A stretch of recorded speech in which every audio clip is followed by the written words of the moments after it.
नमस्कार फ्रेंड्स, हम भारत शासन अधिनियम 1935 का अध्ययन करेंगे। मित्रों, इसके पार्ट 1 में हम पहले पढ़ चुके हैं। आज हम पार्ट 2 पढ़ते हैं। भारत शासन अधिनियम 1935 यह अब तक पारित किया गया सबसे बड़ा अधिनियम था। इसके द्वारा उत्तरदायी शासन व्यवस्था स्थापित की गई थी। इस तरह से मित्रों, भारत शासन अधिनियम सबसे बड़ा व्यापक अधिनियम था। उत्तरदायी शासन व्यवस्था स्थापित करता है। इसके पहले पार्ट हम पढ़ चुके हैं कि इसमें अखिल भारतीय संघ के बनाए जाने की व्यवस्था थी। इस तरह से इसमें पहली बार संघीय शासन प्रणाली अपनाए जाने की व्यवस्था की गई थी। इसी तरह से इसमें द्वैध शासन प्रणाली और केंद्र में द्विसदनीय विधानमंडलीय व्यवस्था की गई, उसका हमें आज अध्ययन करना है। तो देखिए मित्रों, केंद्र में द्वैध शासन 1935 के अधिनियम द्वारा केंद्र में द्वैध शासन प्रणाली अपनाई गई थी। इस द्वैध शासन प्रणाली में क्या होता था? विषयों को 2 वर्गों में वर्गीकृत कर दिया गया था। कौन कौन से थे? एक हस्तांतरित विषय, दूसरे आरक्षित विषय। तो केंद्र में जिस द्वैध शासन प्रणाली विशेषता अपनाई गई थी, उसमें 2 तरह के सब्जेक्ट का वर्गीकरण कर दिया गया था। एक ऐसे विषय थे जो सीधे संघीय सरकार को, जो वायसरा होता था, उसके लिए हस्तांतरित किए जा सकते थे। कौन कौन से देखेंगे मित्रों? कुछ संघीय मामले जैसे सुरक्षा, विदेश संबंध, धार्मिक मामलों को वायसराय के हाथों में सुरक्षित रखा गया था। कुछ विषय वायसराय के हाथों में सुरक्षित कर दिए गए थे, जिससे वह अपने विवेक के अनुसार व्यवस्था कर सके। कुछ अधिकार तो वायसराय को दे दिए गए। इस तरह से दूसरे अधिकार थे वह मंत्रिमंडल को सौंपे गए थे। इस तरह से मित्र देखेंगे, अन्य संघीय विषय को व्यवस्था के लिए गवर्नर जनरल की सहायता और सलाह देने के लिए मंत्रिमंडल की व्यवस्था की गई। एक पर शासन करेगी मंत्रिमंडल, नीतियां और योजना मंत्रिमंडल बनाएगी। दूसरे कुछ ऐसे मामले होंगे जैसे विदेश संबंध, सुरक्षा, इन पर केवल वायसराय उत्तरदायी था, वायसराय ही शासन करता था। इसलिए इसका नाम दिया गया था द्वैध शासन। ठीक है फ्रेंड्स, इसमें अधिकतम 10 मंत्री हो सकते थे। ये मंत्रिमंडल सामूहिक रूप से केंद्रीय विधानसभा के प्रति उत्तरदायी थे। इसलिए 1935 के अधिनियम को उत्तरदायी शासन व्यवस्था वाला अधिनियम कहा जाता है, क्योंकि इसमें केंद्रीय स्तर पर भी उत्तरदायी मंत्रिमंडल की व्यवस्था की गई थी। अगला क्या था मित्रों? इसमें प्रांतीय स्वायत्तता। 1935 के अधिनियम के द्वारा 1935 अधिनियम प्रांतों को स्वायत्तता देने की व्यवस्था करता है। इसमें क्या किया गया? प्रांतों में पहले से द्वैध शासन प्रणाली थी। 1919 के अधिनियम के द्वारा प्रांतों में द्वैध शासन प्रणाली अपनाई गई थी, लेकिन 1935 के अधिनियम द्वारा प्रांतों में द्वैध शासन प्रणाली समाप्त कर दी गई और उसकी जगह केंद्र में द्वैध शासन प्रणाली अपनाई गई थी, लेकिन इसके द्वारा प्रांतों को स्वायत्तता दी गई थी। तो कौन सी थी? गवर्नर को प्रांतीय विधानमंडल के प्रति उत्तरदायी मंत्रिमंडल की सलाह पर कार्य करना आवश्यक था। जो प्रांतों का विधानमंडल था, वह उसके द्वारा जो मंत्रिमंडल गठित की गई थी, और मंत्रिमंडल प्रांतों के विधानमंडल के प्रति उत्तरदायी थी। इसलिए प्रांतों में भी उत्तरदायी सरकार बनाई गई और केंद्रीय स्तर पर भी उत्तरदायी सरकार बनाई गई। इस अधिनियम की सबसे बड़ी यही विशेषता है कि इसके द्वारा उत्तरदायी सरकार बनाई गई थी। कहां बनाई गई थी? इसके द्वारा केंद्र और राज्य दोनों जगह उत्तरदायी सरकार की स्थापना की जाती है।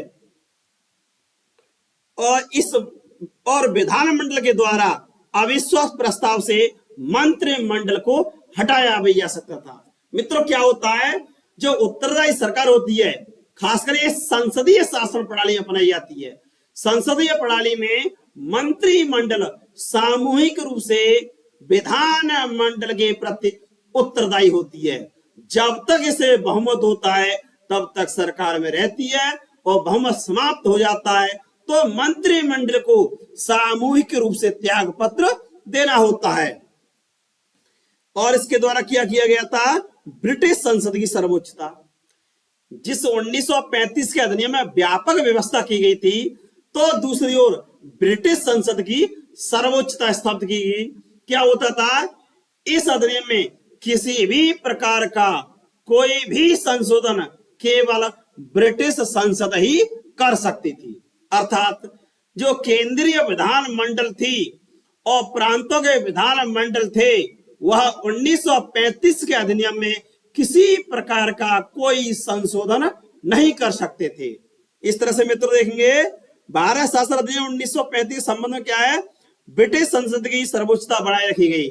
इस अधिनियम में किसी भी प्रकार का परिवर्तन करने का अधिकार केंद्रीय विधानमंडल और प्रांतीय विधानमंडल को नहीं दिया गया था। इसमें संशोधन की शक्ति ब्रिटिश संसद को दी गई थी। तो मित्रों 1935 के अधिनियम में व्यवस्थाएं तो व्यापक कर दी गई थी, लेकिन किसी भी प्रकार का संशोधन केंद्रीय विधानमंडल और प्रांतीय विधानमंडल नहीं कर सकती थी। इसमें उत्तरदायी शासन व्यवस्था स्थापित की गई थी, लेकिन फिर भी संशोधन नहीं कर सकती थी। अगला देखेंगे मित्रों, इसमें केंद्र में द्विसदनीय विधायिका बनाई गई थी। क्या होता है? 1919 का अधिनियम था, उसके द्वारा भी केंद्र में द्विसदनीय विधायिका स्थापित की गई थी। केंद्रीय स्तर पर 1919 के अधिनियम के समान द्विसदनीय विधानमंडल की व्यवस्था की गई थी। आज भी देखा जाए तो भारत में द्विसदनीय विधानमंडल है, एक लोकसभा होती है और दूसरी एक राज्यसभा होती है। इस तरह से लोकसभा और राज्यसभा दो हाउस होते हैं। ठीक इसी प्रकार से 1935 के अधिनियम में भी दो हाउस की व्यवस्था की गई थी। तो मित्रों कौन कौन से हाउस थे? केंद्रीय विधानमंडल में एक राज्य परिषद थी। केंद्रीय विधानमंडल देखा जाए तो केंद्रीय विधानमंडल में एक राज्य परिषद थी और राज्य परिषद को उच्च सदन की संज्ञा दी गई। इस समय राज्यसभा से तुलना कर सकते हैं, इसमें 260 सदस्य थे। ठीक इसी तरह से दूसरा एक था केंद्रीय विधानसभा। केंद्रीय विधानसभा इसे निम्न सदन या प्रथम सदन कह सकते हैं। इसमें 375 सदस्यों की व्यवस्था कर दी गई थी। इस तरह से मित्रों देखेंगे 1935 के अधिनियम द्वारा केंद्रीय स्तर पर द्विसदनीय विधानमंडल स्थापित किया गया था। राज्य परिषद में सदस्यों की संख्या 260 निर्धारित की गई, जिसमें 156 सीटें ब्रिटिश प्रांतों से और 104 सीटें देसी रियासतों थे। जो केंद्रीय स्तर पर राज्य परिषद स्थापित की गई थी, उसमें क्या किया गया था मित्रों? 156 सीटें तो ब्रिटिश प्रांत से बनाए गए थे और 104 सीटें थी जो राज्य थे उनके लिए आवंटित की गई थी। इसी तरह से केंद्रीय विधानसभा में सदस्यों की संख्या 375 निर्धारित कर दी गई थी। इसमें 250 ब्रिटिश प्रांत और 125 देसी रियासतें होती थी, वहां के लिए सीटें आवंटित की गई थी। इस तरह से हमने देखा है कि इसमें द्विसदनीय विधानमंडल, केंद्र पर द्विसदनीय विधानमंडल की व्यवस्था की गई। दो हाउस बनाए गए, एक हाउस का नाम राज्य परिषद था तो दूसरे हाउस का नाम केंद्रीय विधानसभा था। इसी तरह से केंद्र में द्वैध शासन प्रणाली भी इस अधिनियम द्वारा स्थापित की गई थी। क्या की गई थी? द्वैध शासन प्रणाली इस अधिनियम के द्वारा स्थापित की गई थी। आगे क्या व्यवस्था की गई थी मित्रों? प्रांतों में विधानमंडलों का विस्तार। तत्कालीन समय में 11 ब्रिटिश प्रांत थे। तत्कालीन समय में 11 ब्रिटिश प्रांतों में से 6 प्रांतों में द्विसदनीय विधानमंडल की स्थापना की गई थी। इससे बंगाल, बंबई, संयुक्त प्रांत, बिहार, असम में द्विसदनीय विधायिका स्थापित की गई थी। यहाँ दो हाउस थे। जैसे कुछ राज्यों में वर्तमान में देखा जाए तो कुछ राज्यों में विधानसभा है और विधान परिषद भी है। ठीक इसी तरह से 1935 के अधिनियम में इन 6 प्रांतों में 2 सदन की व्यवस्था की गई थी। इसमें सांप्रदायिक निर्वाचन पद्धति का और विस्तार कर दिया गया था, अर्थात विभिन्न समुदायों को प्रतिनिधित्व देने की व्यवस्था की गई थी। देखिए मित्रों, भारत के सभी वर्गों को प्रतिनिधित्व सांप्रदायिक निर्वाचन प्रणाली के अंतर्गत दिया गया। इसमें मुस्लिम, सिख, भारतीय ईसाई, आंग्ल भारतीय, यूरोपीय और दलितों को भी प्रांत और केंद्रीय विधानमंडल में आरक्षण दिया गया था। 1935 के अधिनियम के द्वारा क्या किया गया कि प्रांतीय विधानमंडलों में दलितों को 148 सीटों पर और केंद्रीय विधानमंडल में 18% सीटों पर आरक्षण दिया गया था। मित्रों, 24 सितंबर 1932 को 1932 को महात्मा गांधी और डॉक्टर अंबेडकर के बीच में पूना पैक्ट हुआ था। इस 24 सितंबर 1932 को हुए पूना पैक्ट के तहत दलित वर्गों को 148 सीटें प्रांतीय विधानमंडलों में और 18% सीटें के प्रांतों के जो केंद्र की विधानसभाएं होती थी उनमें दी गई थी।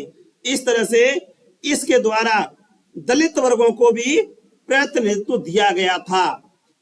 अब देखिए मित्रों, इस प्रकार केंद्रीय विधानमंडल के दोनों सदनों में मुस्लिमों को 1/3 सीटों पर आरक्षण दिया गया। जो मुस्लिम समुदाय थे उनको लगभग 33% सीटों में आरक्षण दिया गया था और इसमें दोनों सदनों में दिया गया था, अर्थात राज्य परिषद में और जो केंद्रीय विधानसभा होती थी निम्न सदन उसमें दिया गया था।